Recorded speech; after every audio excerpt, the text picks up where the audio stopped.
welcome back to my channel. This week I'm going to be doing something a little bit different on the channel. I'm going to be tackling a craft rather than a sewing project. The reason being is because I currently have a heck of a lot of really large and time-consuming projects on the go. Whilst I'm filming the process of all of them, none of them are quite finished yet, and none of them will be finished anytime soon. So I wanted to put up some videos in the meantime to get me through until these projects come to an end. So the project I've come up with is something that I discovered on TikTok recently. I've fallen down this rabbit hole of book rebinding. So you take a paperback book and you rebind it to be a hardcover. And I thought to myself, where could I find a whole bunch of really poor condition books that I could rebind? Cue my entire childhood Harry Potter book collection. So I thought something that could be really cool to do would be to rebind all of my Harry Potter books. On one hand, I'll get rid of this hideous name that's on there, and on the other hand, it'd give them a new lease on life and they'd probably look nice again. Because as you can see here, a lot of them are falling apart. I mean, heck, my Philosopher's Stone doesn't even have a cover anymore. It is literally just... And my Order of the Phoenix here, it has blood in it from when I got a nosebleed while walking home reading it and I sneezed on it. So like, perfect candidates for rebinding, don't you think? So what I want to do with them is rebind them all with a book that has significance in the book that I'm rebinding. So for example, I'm going to start this week with Harry Potter and the Chamber of Secrets. I couldn't decide whether or not I wanted to do Tom Riddle's diary or one of Gilderoy Lockhart's books. It was such a hard decision, but in the end I went with Tom Riddle's diary because it's simpler, it's my first time doing this, and basically that's it. So without any further ado, please join me in rebinding my Harry Potter books, starting with Harry Potter and the Chamber of Secrets. So obviously for this project I'm going to need a few things, like a copy of Harry Potter and the Chamber of Secrets. I have some black vinyl, some gold foil, a bag of warbler scraps, and some cardboard. So the first step is to remove the cover, and honestly, it feels a bit like sacrilegious to be doing that. Then again, I say that as I have this whole stack of books next to me where half the covers have fallen off and this one was just a lucky one that somehow managed to retain it, but I digress. Let's cut it off. Something I'd like to do is maintain this first cover page here, because not only does it have my amazing signature on it, but it also doesn't have the author's name on here, and that is cool. So I'll be removing this page here, which, yuck, gross, let's get rid of that.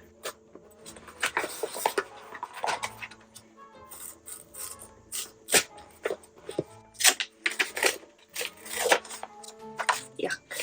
So fun fact, I lent this one out to a childhood friend back in the day, and when I got it back, their little sibling had scribbled all through it, which was really cool, but now it's just a cool memory, I guess.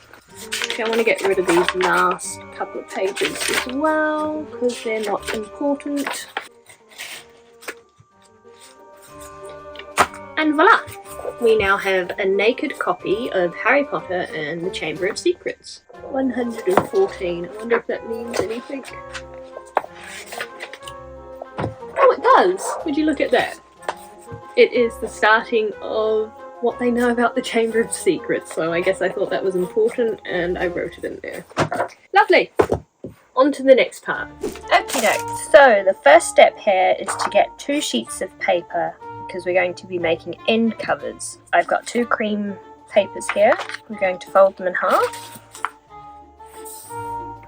So what we're going to do now is taking a scrap bit of paper, plopping it on there. You want just a little bit of the book's edge exposed along there. I don't know how this is going to work with my bit of flimsy paper that isn't quite attached, but I've got some craft glue.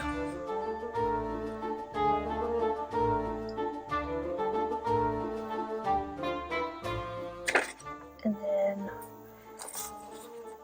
we want to put that page end And repeat with the other side. So now I'm going to take a knife and we're going to trim back these pages. In all honesty, this step would have been a lot easier to do if I had waited for the glue to dry. But we ain't got time for that. We are crafting, and we are crafting today. So the next step in the tutorial is drying these end pages, either in a book press or under something heavy. But then the step after that is applying a bit of cheesecloth to the outside edges like this, just to strengthen it further. And I don't see why that can't be done before this dries, so I'm going to put the cheesecloth on, and then I'm going to put this book underneath all the other Harry Potter books so it can dry. We are being very generous with the amount of glue that we are putting on this. Like, it might be a bit too much. Just want it to work, man. I don't want them to fall apart again. If it does ruin the whole thing, then we'll just turn this into the diary after it's been stabbed by the basilisk fang, and we'll just say that's how it was meant to be the whole time. I won't tell anyone, you won't tell anyone, it'll be fine. There we go. Cool. So I'm now going to put some baking paper on either side of this and chuck it under the books. So now we're on to making the actual hard covers. So I'm going to do 3 rectangles, and then I'm going to cut them out. Riveting stuff, I know, but that's what we're about to do.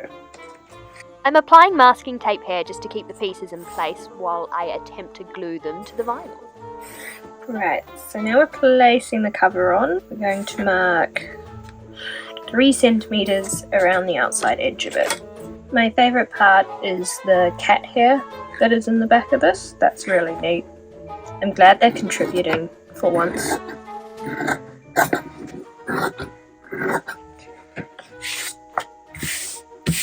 Now we're going to get the glue back again, and we're going to glue the cover in, like that. Shouldn't be too hard.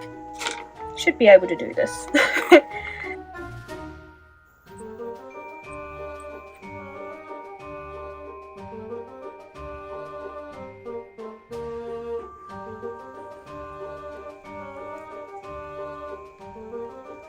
You may have noticed the clips along the edge of the book here, and those are hair clips.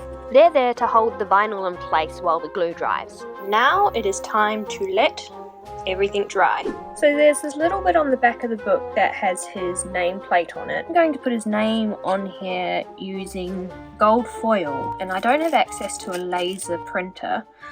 So what I'm going to do is use a microscopic paintbrush and actually paint his name on here. So wish me luck. This is going to be incredibly fiddly. So I was really not happy with how this one was looking. It just looked a little bit too feral, in my opinion. So I got some gold fabric here and ran it through the printer. And then I realised I wasn't happy with either of those and remembered I had some gold metallic card. So I've actually printed it out on there. I thought I was happy with the gold card until I left it to dry overnight and the ink never dried. And then I remembered I own a Cricut, so why don't I just try cutting out the name on that? Much better in my humble opinion. So I just made one of these book corner things, and it's not perfect, but I think it's going to do the job. This one's not painted yet, but I'll do that when I'm finished all of them. Anyway, now I'm going to walk you through how I made it. First, I'm going to cut out one of these designs that I digitized on the computer.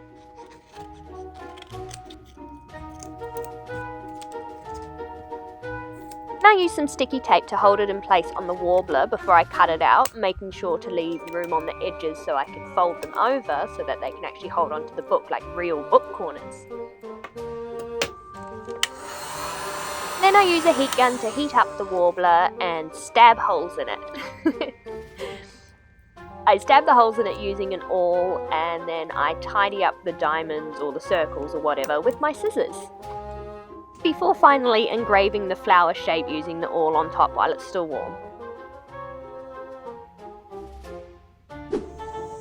Once all 4 of them were made, I coated them liberally in some gold spray paint. Once dry, I wanted to age them up a little bit, so I put a large amount of black acrylic paint on them and then just dabbed off the excess. Alright, so now that the bookends are mostly dry, I'm going to attempt to glue them onto the back here using some E600.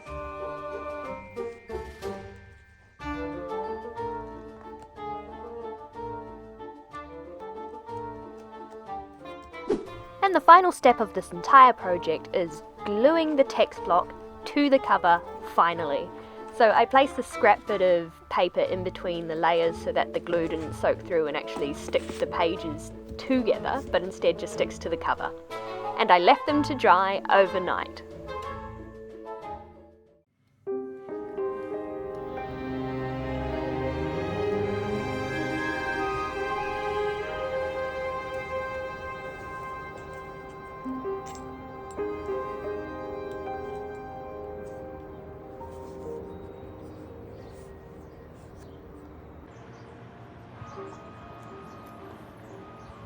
My name is Harry Potter.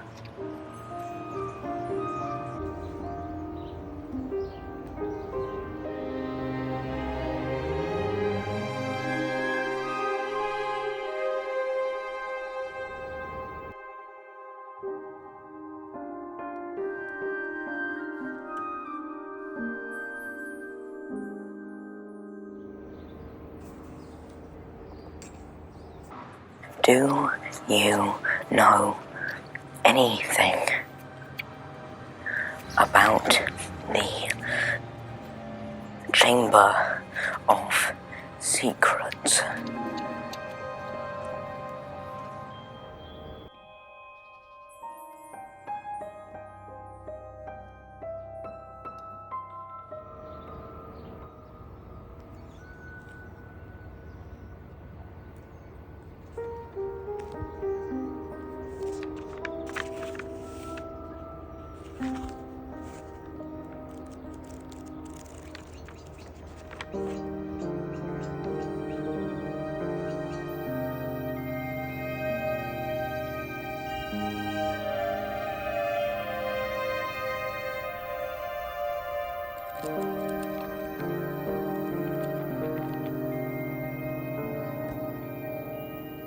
And there you have it. That is how I turned my copy of Harry Potter and the Chamber of Secrets into Tom Riddle's diary. Now I'm really happy with how this project turned out.